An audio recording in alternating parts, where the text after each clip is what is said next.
Welcome to End of Life University on YouTube. In this episode, I'll be doing a closer look into the continuing bonds theory of grief.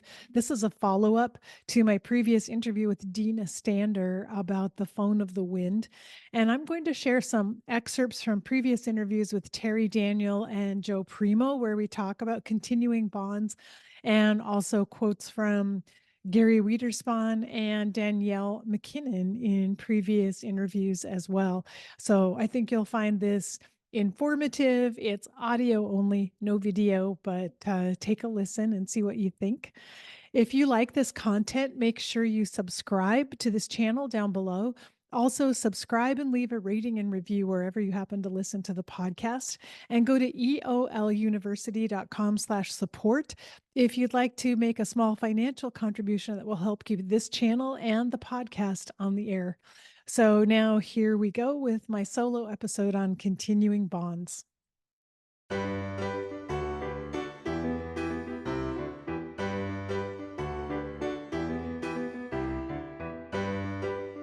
Welcome to End of Life University podcast, where we share real talk about life and death.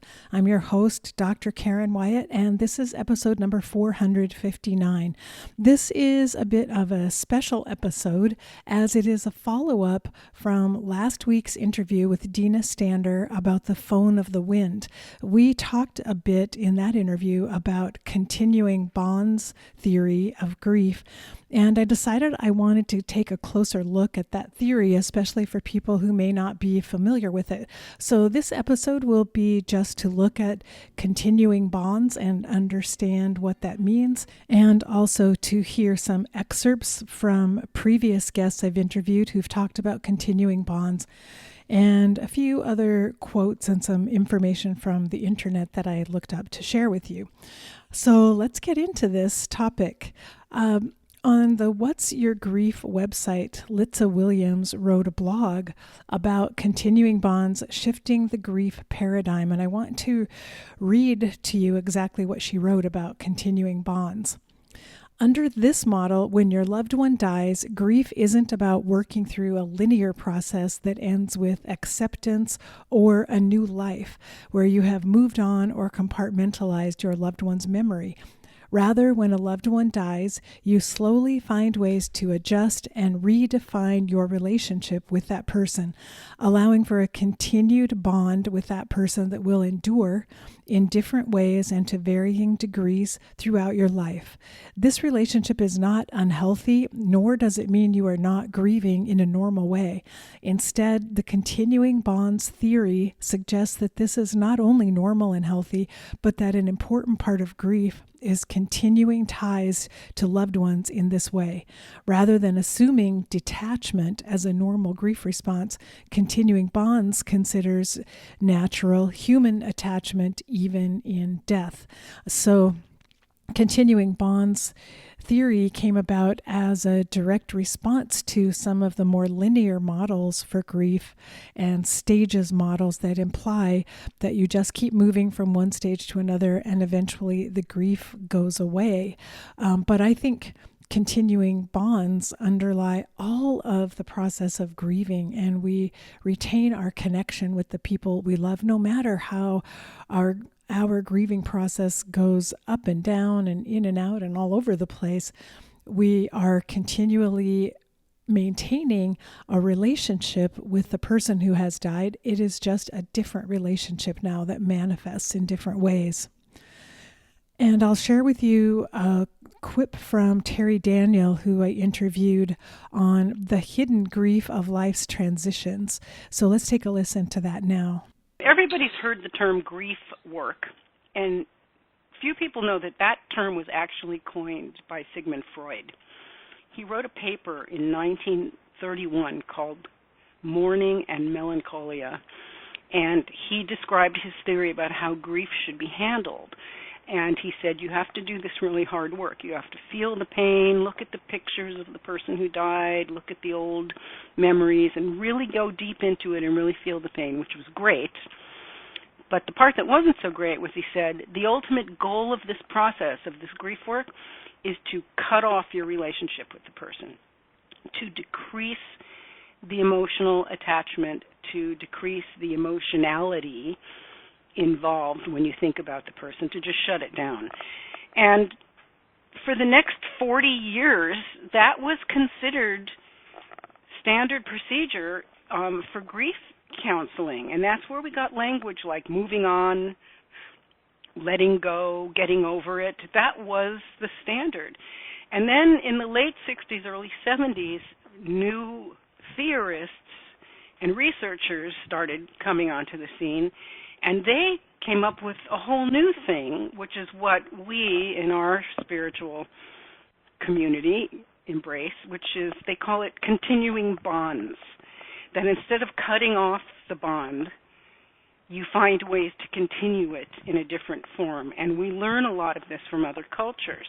So, for example, in China, when somebody dies, they build a little altar in their house to that person, and they put money on it and food and flowers, and they sort of keep the person in the family and gradually shift the relationship. They keep that altar up for a year. They can keep it forever if they want. And there are different ways. So what we have now is this completely new way, and it involves continuing bonds, and it involves tasks of grieving rather than stages. And so there's all of these theorists and teachers out there now who talk about the tasks of grieving, and everybody's got like a little chart. You know, there's the 4 R's of grieving, there's the 6 steps, there's the 5 tasks, there's all this stuff, and it's all good. Next, in Gary Wederspahn's very interesting interview about cross-cultural end-of-life practices that he created after traveling to many other parts of the world and studying grief rituals. And I will refer you to that entire interview. There's a link to it in the show notes for this episode. But Gary talks about the importance of extended families, including ancestors in many cultures around the world, and describes how those cultures maintain continuing bonds with their ancestors, sometimes in a physical way. And so it was a very interesting interview, so I'll refer you back to that entire interview if you'd like to listen to it. But we see in other cultures things like the ofrenda, like the altar that is built that honors the ancestors with photos and food and flowers on the Day of the Dead. And so that's one of the traditions that Gary mentions in his talk, but it's a very fascinating discussion of how other cultures, and including some indigenous cultures, maintain connection with their ancestors. And so our ancestors could be anyone who has died before us. So could be recent losses that we've had, but also even ancestors that we've never met, but whose memory has been passed down through the generations in our families. And in a large part, I think here in our Western society, we may have lost some of our connections to ancestors, but it's never too late to recreate those. And I actually think the phone of the wind could be an interesting way to establish a connection with ancestors, to talk to a grandmother or great-grandfather and ask for their wisdom, or simply express what questions are on your mind at this time in your life. And also to express gratitude, since none of us would be here were it not for our ancestors. So I think that's a wonderful way to utilize continuing bonds theory to stay connected with the past and with the history of our own families.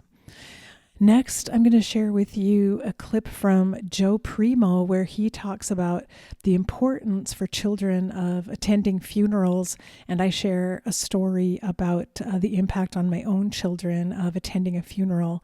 And so I'll share that clip here, and again, you can go to the show notes for this podcast if you'd like to listen to the entire interview with Joe Primo. So here we go with that conversation. It reminded me when my children were 4 and 6, their 5-year-old cousin died of a congenital condition. And we decided to take our children to the funeral because it was a funeral for a child. So, it was child-centric. And plus, I was working in hospice, and they'd already heard a lot of conversations about death. And a beautiful thing, one of the adults who spoke at the funeral mentioned that their cousin Eric loved rainbows and was kind of obsessed with them and always drawing rainbows and things. And so the very next day after that funeral, we had a rainstorm and there was a rainbow. And my kids, this is what they took away from the funeral. My kids said, "Oh, look, Eric is saying hello to us." And for years after that, every time we saw a rainbow, the kids would say, "Hello, Eric, how are you?" And so, when we imagine kids at a funeral, we have all these fears in our minds of how traumatic it could be, but it was actually beautiful. My kids, they remembered the rainbow. That's what they took away from that service, and it became a source of comfort for them, but also a way of still feeling connected to their cousin. So anyway, I just wanted to validate that. I'm a huge supporter of the idea of including children in funerals whenever we can. Yeah, and that's such a beautiful example, Karen. Research language would call that continuing bonds, that what kids really, really need. And before I say this, let's think about what we actually do as a culture. But what kids really need is to maintain an ongoing sense of connection and relationship with the person who died. And I would go further to say that's what we all need. And so, it's interesting, too, when you look cross-culturally. So cultures that have, I guess, what they would call ancestor altars, right? Just to remember where you came from. And you're a part of the human tribe. And to maintain that sense of connection is so important. And yet,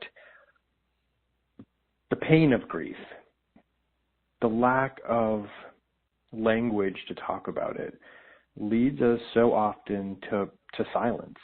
Not sure how to bring them up, when to bring them up. Is talking about them going to be too painful? And so nothing is said. And that doesn't do much for something that's so important as maintaining this sense of connection and to know that your loved one mattered. I think that's another big piece of it.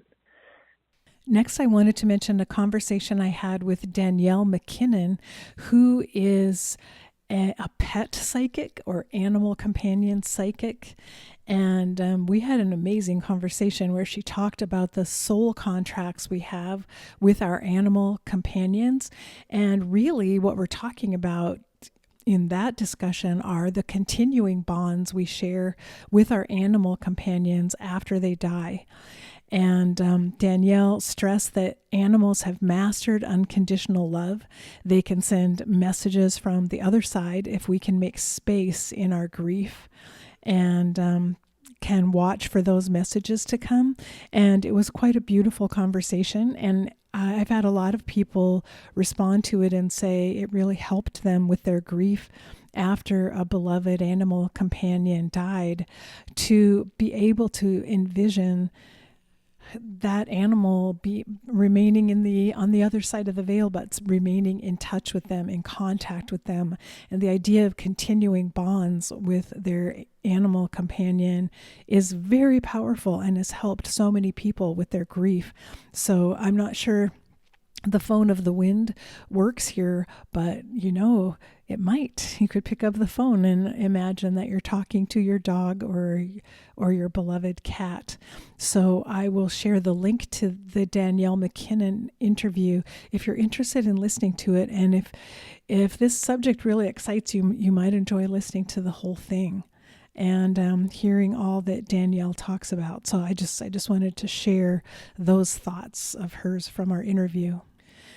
Next, I found another post on What's Your Grief by Litza Williams talking about 16 tips for continuing bonds and how to maintain those continuing bonds and that feeling of connection with a loved one who has died. And I found these to be really helpful and thought I would just mention them here, giving all the credit to Litza Williams since I'm directly quoting from her and her writing. And there will be a link in the show notes so you can go there and read that blog yourself.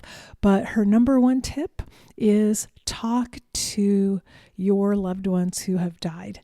And so right there is a justification for the phone of the wind and why the phone of the wind is so powerful, because it creates a channel through which we can comfortably talk to our loved one. And I'm not saying not everyone is going to believe that their loved one could even hear or perceive what they're saying, but there is a value in being able to talk and from within ourselves to communicate our emotion, our feelings, our gratitude, our love, and as Dina emphasized, even our anger or bitterness or our questions, our doubt, our uncertainty, to be able to talk those through. Whether or not we believe anyone else could hear it, the telephone somehow gives us permission to open up and share those things and to talk freely. And it's a different experience than when we write things down. So I think the phone of the wind could be really helpful for this. Number one, the top suggestion, talking to your loved ones. Use a telephone. It really makes sense to me. The second suggestion is writing letters. That's very valuable. I've used that myself, but it is different when you write things with your hand versus talk them out. And if you've ever tried narrating or reading your own writing and recording it, you'll see we don't talk the same way we write. And when you talk on a telephone, you're speaking spontaneously, and there's less time to think about what you say or erase it or delete it. It comes out of you. And so you're more likely to express something from deep within when you're speaking spontaneously and in an unfiltered way. So I think the telephone of the wind has something special to offer there, but writing letters also is extremely valuable. And I'll go through some of the other suggestions just so I'm listing them all here. Next, she suggests keeping photos of your loved one, and I think that's a great idea. That could be incorporated with the phone of the wind, or writing letters. Have a place where you have photos of your loved one who has died and sit in that place when you talk or when you write letters. Number 4, incorporate your loved one into events and special days. And I know people who set a place at the table for on holiday dinners for someone who has died, but also celebrating birthday and anniversary and honoring the person who has died in a special way on those dates. I think that's very important. Number 5, imagine their advice when you need to make a tough decision. That also could be done over the telephone, over the phone of the wind. Ask for advice and sit quietly and ask to have the guidance or to hear the intuition or the message that you need to make a tough decision. Number 6 is to talk about your loved one with others, and maybe especially people who've never met your loved one and don't know them. Tell a story or two to help them get to know the person that you're grieving.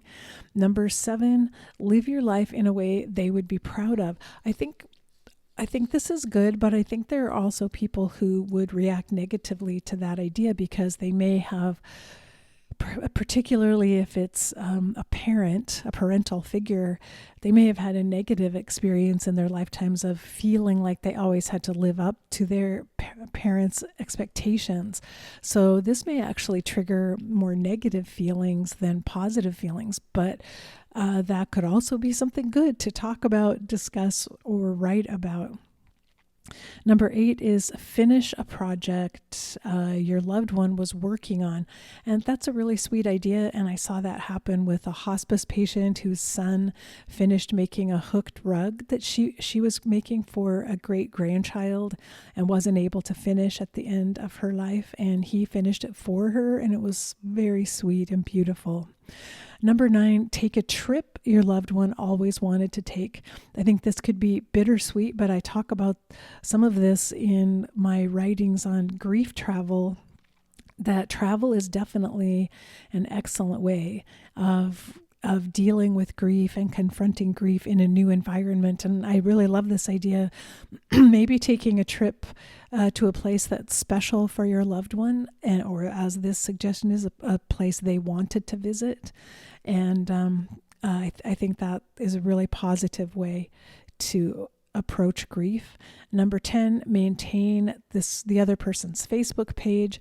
That's fine. I don't have a love for Facebook myself right now, but I think that's always a doable suggestion to keep a person's memory going on a memorial page on Facebook.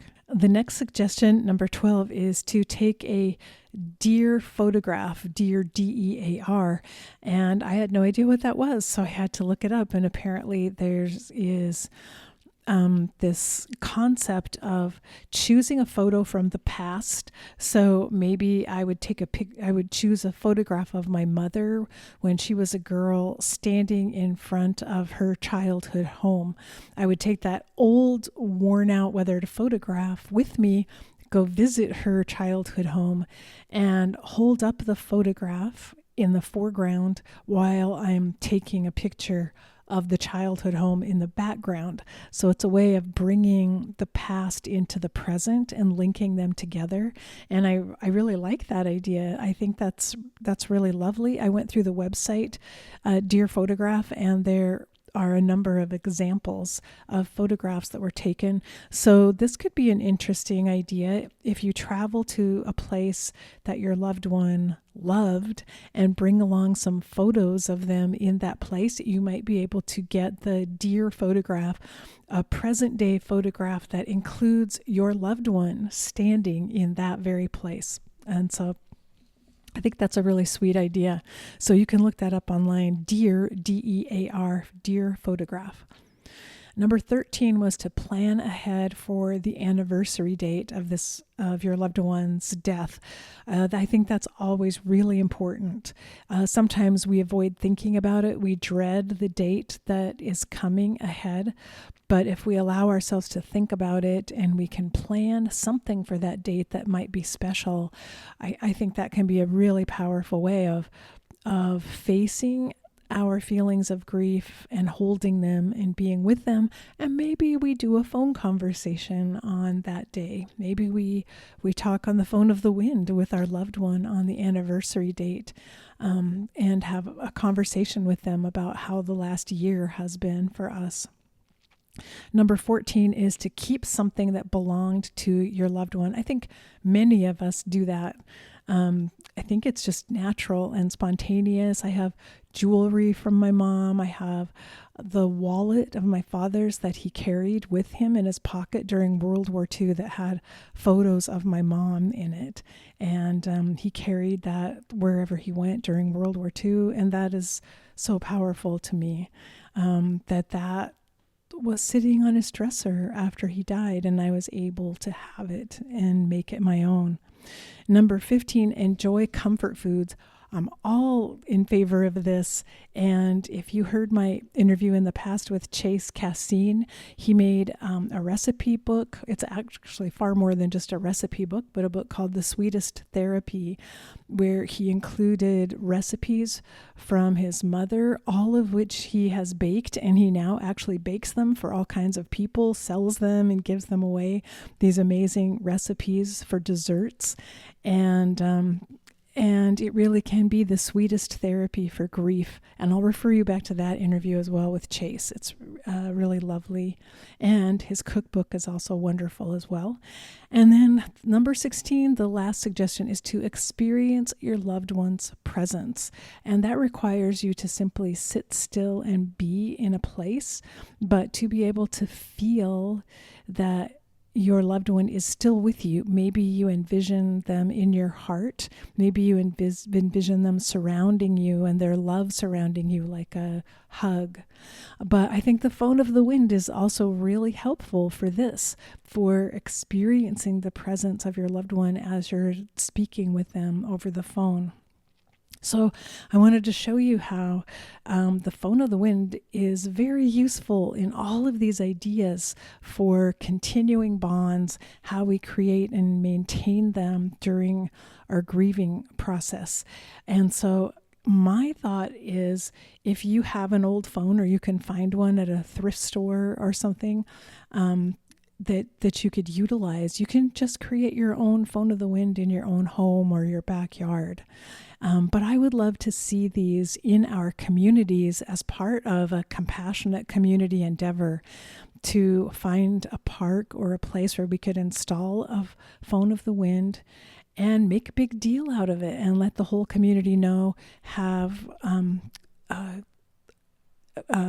graphics or placards by the phone to talk about what it means, why it's there, how to utilize it. I love the idea of having a notebook where people can write down what their experiences were like. And I think this is a great way to begin to bring together people around the idea of our personal grief and our communal grief, and how we can assist one another even if we're not grieving together at the same time, by having a place where each of us comes with our grief. I think that's a lovely idea and really beautiful. So in order to do this, I suggest get in touch with Dina Stander. She welcomed us to call and get advice from her about how to start a phone of the wind. Go to her website and read her resources at dinastander.com, DINASTANDER. So just a little recap.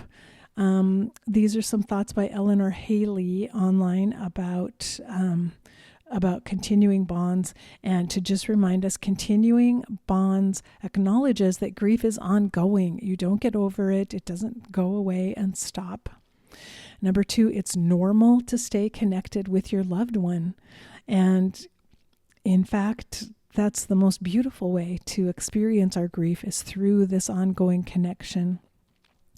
And number 3, that continuing bonds incorporates many grief-related behaviors that we already consider normal. Our rituals, having conversations with deceased loved ones over the phone or not, keeping special items, making their favorite foods, visiting their favorite places. And once again, these behaviors are all normal and can help us cope with grief. I did want to give a caveat, though, that not everyone wants continuing bonds, and this idea may not be the right idea for someone who's experienced abuse or has had a negative relationship with a loved one who has died. I think, as Dina pointed out, the phone of the wind can be a very helpful place to express our negative emotions and to let it all out, and to say things that we may not have been able to say when our loved one was alive.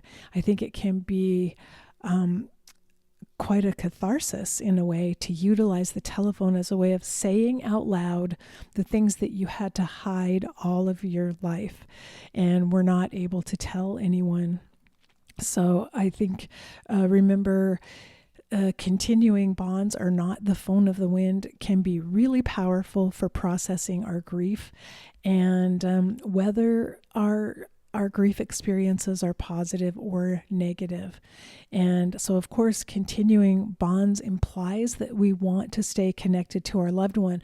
But here's what I believe: if we have unspoken negative thoughts about our loved one, negative emotions, we actually are maintaining hurtful continuing bonds with our loved one. And so it's really in our best interest to find a way to ventilate those negative feelings through talking, through the phone, through writing, through any of these techniques, if our grief process is caught up with a lot of pain and uncomfortable memories.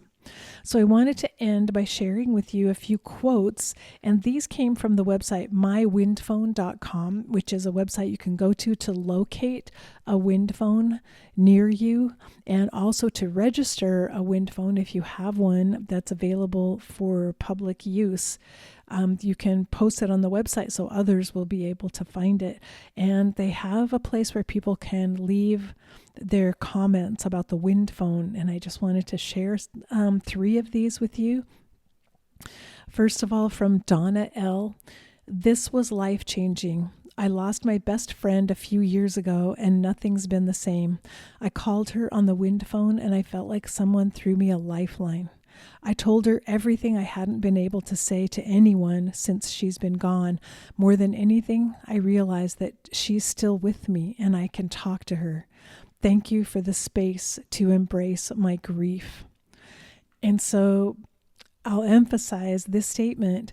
I realized that she's still with me and I can still talk to her. And that's continuing bonds. And this quote just shows the beauty of how the phone of the wind can help us reestablish or maintain those continuing bonds. Next, a statement from Marlene. Marlene wrote, I wanted to reach out to you guys and tell you how beautiful my wind phone experience was in Ohio. I stumbled upon the wind phone and felt a bit crazy dialing my mom until I didn't, and I got to tell her I love her. I haven't felt connected to her since she died in 2016 like I did today. Thanks for that. So again, the idea of the connection happening, and perhaps for Marlene, that connection will be easier to maintain or reestablish again in the future because of this experience with the phone of the wind.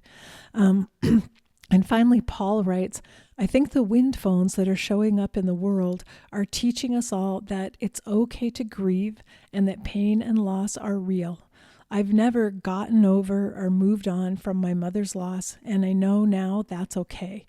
I'll keep calling her until the day I die.